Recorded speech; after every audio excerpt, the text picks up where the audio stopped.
Coba saya ingin menyoal 3 hal yang krusial yang menimpa kaum muslimin pada umumnya. Yang pertama, soal memburu harta.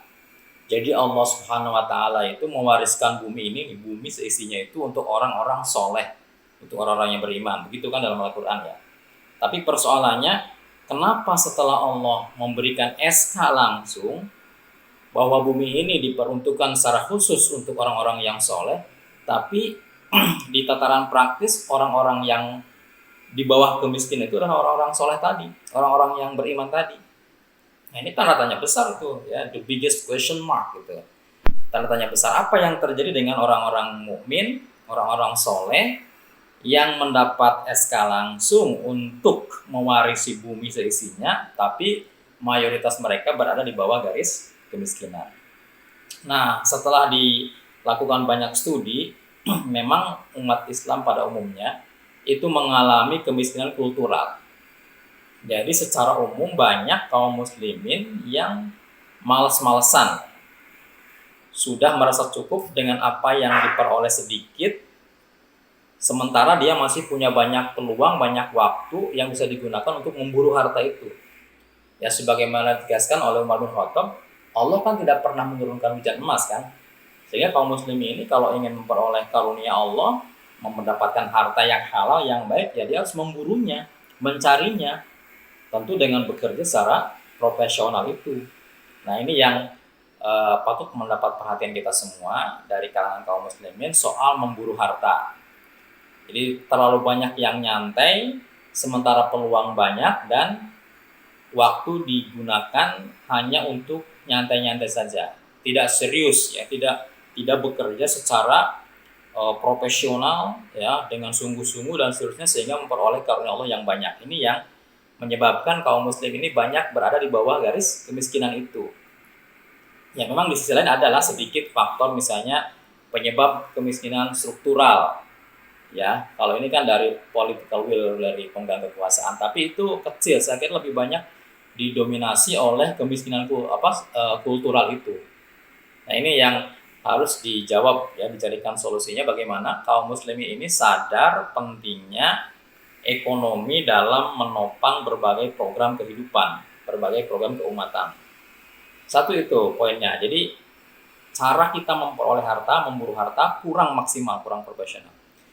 Yang kedua, poin kedua, soal merawat harta. Jadi yang sudah kita peroleh, yang sudah kita dapatkan itu kalau tidak dikelola dengan baik, maka dia akan sia-sia, dia akan menguap, hilang. Manfaatnya kurang maksimal, bahkan cenderung tidak manfaat. Digunakan untuk hal-hal yang tidak jelas kemanfaatannya. Jadi ketika mencarinya susah payah karena tidak pintar, atau karena ditingkahi oleh kemiskinan-kemiskinan kultural itu, setelah dapat disia-siakan. Nah ini yang harus diperhatikan juga ya, bagaimana cara merawat ini. Jadi harta itu kan karunia Allah ya. Pada prinsipnya harta itu kan disebut al-khair. Dalam Al-Quran kan begitu. Kenapa? Karena pada dasarnya itu ini berpotensi untuk kebaikan. Dengan harta orang bisa banyak berbuat kebajikan sehingga disebut al-khair dalam Al-Quran, wa innahu lihubbil khairi lasyadid, begitu. Nah, kemudian setelah dirawat ya, poin ketiga yang ingin saya sampaikan adalah soal mengembangkan. Jadi harta yang sudah didapatkan diburu itu kemudian kita rawat, kita kelola, kita kembangkan. Ini yang terjadi ya. Jadi setelah ini tiga-tiganya ini mengena, jadi kayak autokritik ya.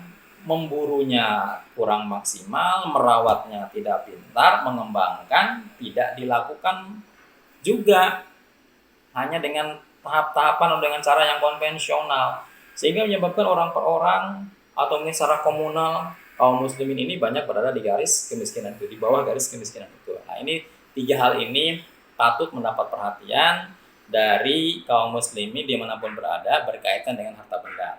Sehingga kalau sudah memiliki harta benda yang cukup, ya dirawat, digunakan untuk kepentingan-kepentingan yang memang bermanfaat dan tidak mengundang mudarat, kemudian dikembangkan dengan cara berbisnis yang baik, yang halal ya. Nah, saya kira 3 hal ini yang akan mengangkat derajat ekonomi kaum muslimin sehingga dia bisa berbuat banyak, membangun masjid bisa lebih cepat, tidak harus bertahun-tahun ya kan, membangun sarana umat, ya, lembaga pendidikan, dan itu tidak perlu ngemis-ngemis, tidak perlu ngamen-ngamen, semua sudah punya jatah untuk infak, sehingga begitu ada woro-woro ya, ada pemberitahuan pembangunan masjid, pembangunan pondok, nah, langsung jatahnya dikeluarkan.